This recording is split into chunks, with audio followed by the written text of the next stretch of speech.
Thank you, members. This is amendment number 2.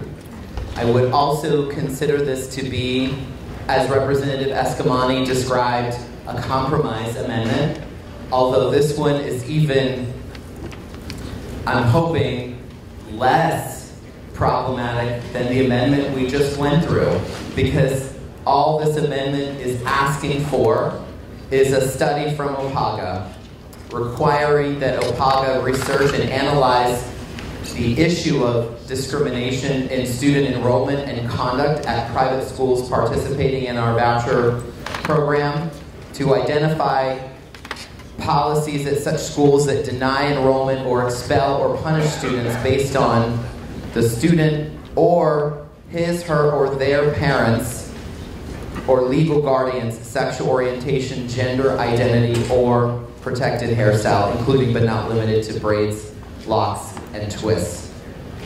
It's a study. That's the amendment. I introduced this amendment on the floor 3 weeks ago, and I withdrew it.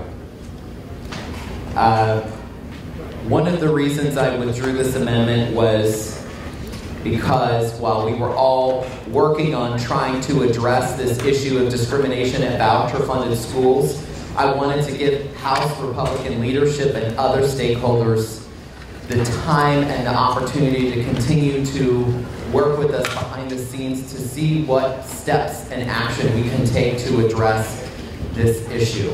Well, 3 weeks went by, and now we are in the final stretch of legislative session.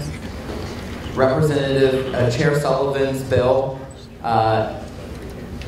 is the last remaining legislative vehicle where a study can be included, although there are other options on an OPAGA study. And I'd like to be able to point to something to say that Republicans and Democrats are working on addressing this very serious issue. But members, right now, I got nothing. I got nothing. Not a lot of proposals coming to me about how we fix the discrimination. Not a lot of proposals about how we can take steps to know more. Not even a study. This is the study. If you believe, as many of you have come to me and feel very, very strongly, that not one case of anti-LGBTQ discrimination has ever happened in the history of time in Florida public schools or voucher schools, because we're studying voucher schools here, well then, we shouldn't have a problem with a study to prove it. Prove there's no discrimination against LGBTQ students or otherwise in voucher-funded schools. That's what this study does. It gives us the facts. It gives us the data. Why are we afraid of the facts and the data? Don't we want to know more? And members, I've colored within the lines here. When I presented this amendment in appropriations and now on the floor, this wasn't an ambush.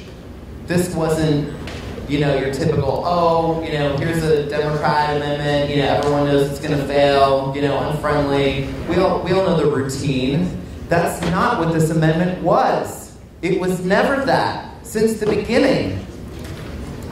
I withdrew this amendment 3 weeks ago to give everyone time to understand we're just asking for a study. I brought this study, I brought the language to the Speaker's office. I brought it to Senator Manning Diaz. I brought it to Chair Sullivan. I brought it to Chair LaValla. I brought it to Chair Cummings. I brought it to Commissioner Richard Corcoran. I brought it to every stakeholder I could think of in an effort to get this study to be considered a friendly amendment. Why can't we do this? No one stood up in debate to say why we can't have a study and we can't have this data. No one stood up because no one can defend why we can't have a study. I've not heard it. Members, please work with me. This is beyond a compromise amendment. This is so watered down. Please support me on this amendment. Thank you, members. All those in favor of the adoption of the amendment to the amendment, say yay. Yay! And opposed, say no. No! Show the amendment fails.